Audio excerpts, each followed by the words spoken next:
Hello friends, welcome to our channel. Friends, आज की video होगी उत्तर प्रदेश शिक्षक पात्रता परीक्षा को लेकर। अगर आपने भी परीक्षा दिया है तो इस वीडियो को पूरी लास्ट तक देखिएगा।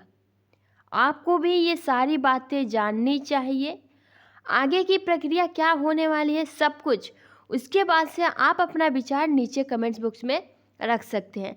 साथ ही किन नंबरों पर आप सभी, किन प्रश्नों पर जो है आप सभी को कॉमन नंबर प्रोवाइड किए जाएंगे और किसको प्रोवाइड किए जाएंगे, किसको इसका लाभ मिलेगा।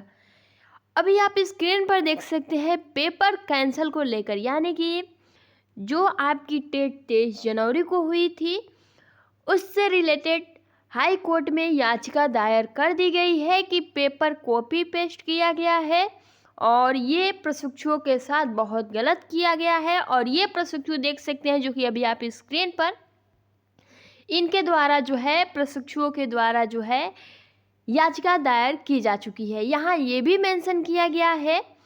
अब देखिए फ्रेंड्स, बातों को समझिएगा, ठीक है। पहले पूरी वीडियो देखिएगा, उसके बाद से आपको क्या लगता है, आप क्या सोचते हैं इसके बारे में। यहाँ बोला गया है, सभी साथियों आप सब समर्थन से आज यूपीटीटी के खिलाफ लखनऊ हाई कोर्ट याचिका दायर कर दी गई है। बस आप सभी का सपोर्ट चाहिए और कुछ नहीं। किसी से 1 रुपये भी नहीं लेना है। बस 21 लाख छात्रों के खिलाफ जो अन्याय हो रहा है, उस अन्याय से हमें दमदारी से लड़ना है और उसका सामना करना है।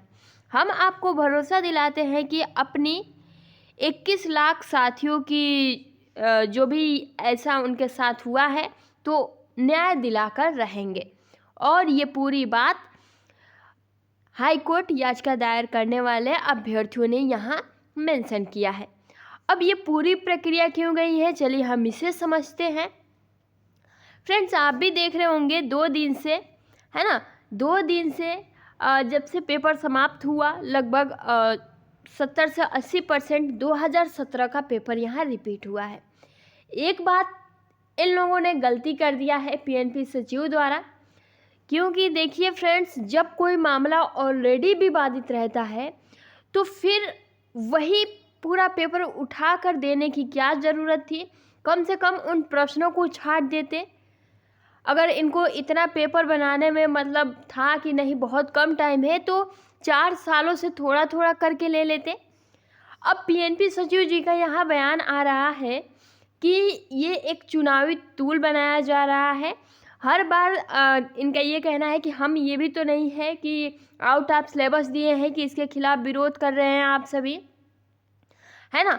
इनका ये भी कहना है कि अनसॉल्व्ड पेपर मिलते हैं, उसमें से प्रश्न आए गए हैं, आप सभी अनसॉल्व्ड से तैयारी करते हैं तो रिपीट हुए हैं। इसका मतलब ये नहीं कि आप इसे चुनावी टूल दें, और मतलब आप समझ सकते हैं किसी और ही वे में लिया जा रहा है।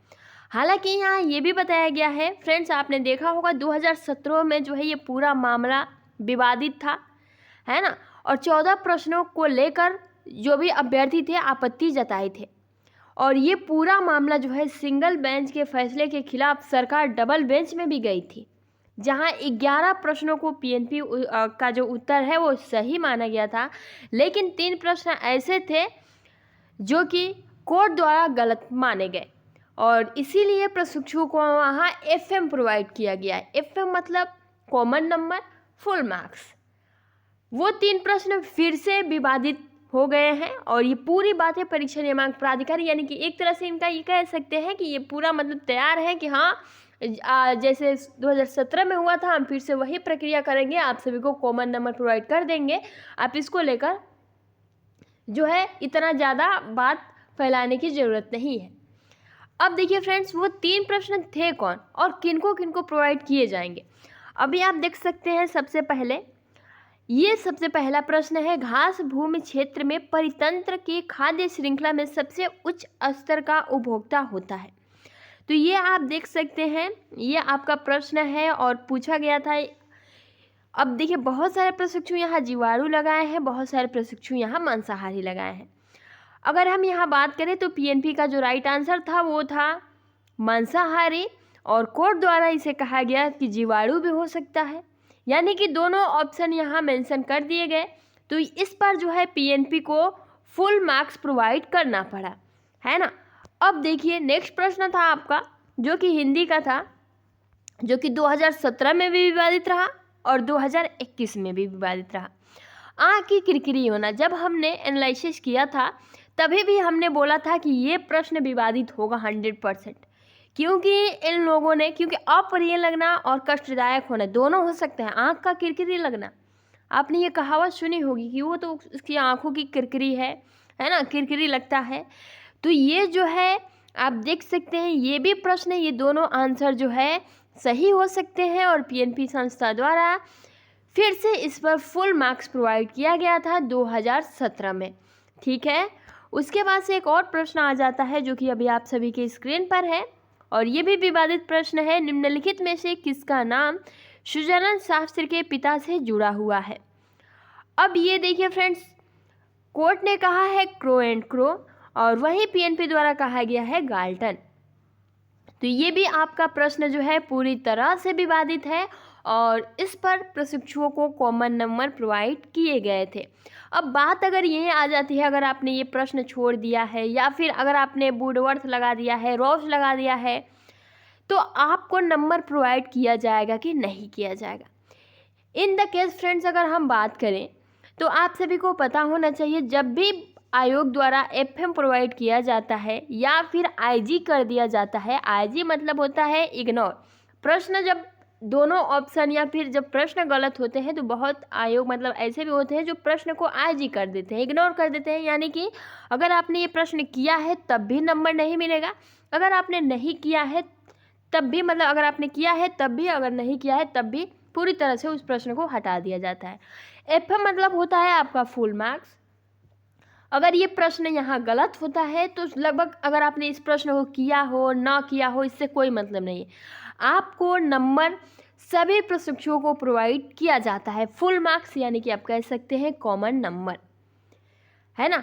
तो इस कंडीशन में जो है सभी प्रशिक्षुओं को इसका लाभ होगा अगर यहाँ प्रश्न को जो है गलत ठहराया जाता है। और देखिए फ्रेंड, जैसे ही आंसर की आती है आपकी 27 जनवरी को, ठीक है, तो फिर से एक बारी आयोग द्वारा चेक किया जाएगा कि कौन से प्रश्न का आंसर आयोग द्वारा गलत दिया गया है और उन प्रश्नों पर हम क्लेम करेंगे और जब क्लेम करेंगे तो उसका हमें बेनिफिट्स मिलेगा और हो सकता है आंसर रिवाइज आंसर किया है, या फिर जब प्रश्न गलत होंगे तो उस कंडीशन में आप सभी को फुल मार्क्स प्रोवाइड किए जाते हैं।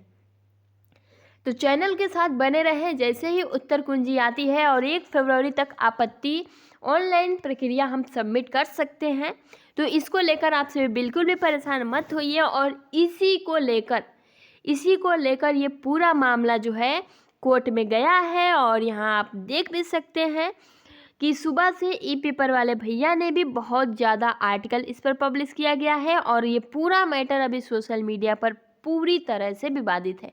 हालांकि यहाँ 2 वे से कैंडिडेट चल रहे हैं। बहुत सारे प्रशिक्षु ये कह रहे हैं कि पेपर अगर 2017 का आया है तो ये तो हमारे लिए और भी अच्छी बात है ना, कि हमें मतलब और भी हम इजीली। अब देखिए फ्रेंड्स, यहाँ प्रशिक्षु भी 2 गुटों में बंट गए हैं। बाकी आप किस तरफ जाते हैं? क्या आप चाहते हैं कि पूरी पेपर कैंसिल हो या फिर बस आप ये चाहते हैं कि आपको कॉमन नंबर प्रोवाइड कर दिया जाए, पूरा मैटर यहीं समाप्त हो? जो कि फ्रेंड्स आप सभी को पता ही है कि ओनली ये आपका प्री एग्जाम है, इससे कोई मतलब ही नहीं है, ना इसके मार्क्स आपके भर्ती में जुड़ेंगे और ना आगे की, क्योंकि अब ये आप बस पासिंग मार्क्स लाइए, आप बिल्कुल एलिजिबल होते हैं नई शिक्षक भर्ती में बैठने के लिए। तो अब आपको यहाँ डिसाइड करना है, जब ये पूरा मैटर कोर्ट में चला गया है तो आप चाहते हैं एक बार फिर से परीक्षा देना, या फिर आप ये चाहते हैं आयोग द्वारा जिन भी प्रश्नों को यहाँ फिर से विवादित रूप से प्रस्तुत किया गया है उन प्रश्नों पर सभी प्रशिक्षुओं को यहाँ कॉमन नंबर देकर सारा मामला ख़त्म कर दिया जाए। तो फ्रेंड्स, आप अपना विचार नीचे कमेंट्स बॉक्स में कमेंट्स कर बता सकते हैं और जो भी आपके दोस्त फ्रेंड्स हैं उनको ज़रूर शेयर करिएगा ताकि प्रशिक्षु ये सारी बातें जान सके और इन प्रश्नों पर एक्शन ले सके, तभी आप सभी को बेनिफिट होगा। अदरवाइज आप अकेले कुछ नहीं कर सकते हैं। बाकी आप बताइए नीचे कमेंट्स बॉक्स में कि आपको कैंसिल करवाना है या फिर कॉमन नंबर लेना है। आगे कोई भी अपडेट आता है आधिकारिक रूप से तो आप सभी को इस चैनल पर प्रोवाइड किया जाएगा। चैनल